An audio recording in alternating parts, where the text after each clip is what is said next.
La friture, c'est tout d'abord, c'est la roche de Glun, c'est Sarras, c'est toutes ces petites guinguettes, ces petits bistrots qu'il y avait au bord du Rhône.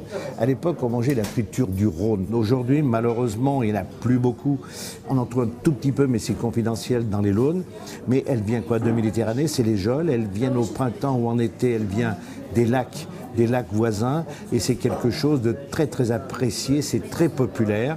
La particularité de cette friture, c'est qu'il faut qu'elle soit bien saisie. On la met dans un tamis, on saupoudre un peu de farine, on secoue tout ça, et on la plonge dans une friture très très chaude. Ensuite, on donne des moments un petit peu de sel, un peu de poivre, un jus de citron, une sauce tartare, et le tour est joué. Donc, je voulais qu'au quai, il y ait toujours une petite friture parce que ça me rappelle mes souvenirs d'enfance. Il y a pas mal de temps, le vendredi, c'était classique, on mangeait la morue.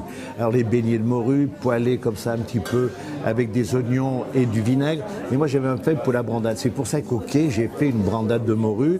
J'amène un petit peu de pommes de terre, un petit peu de poireaux, un petit peu d'ail.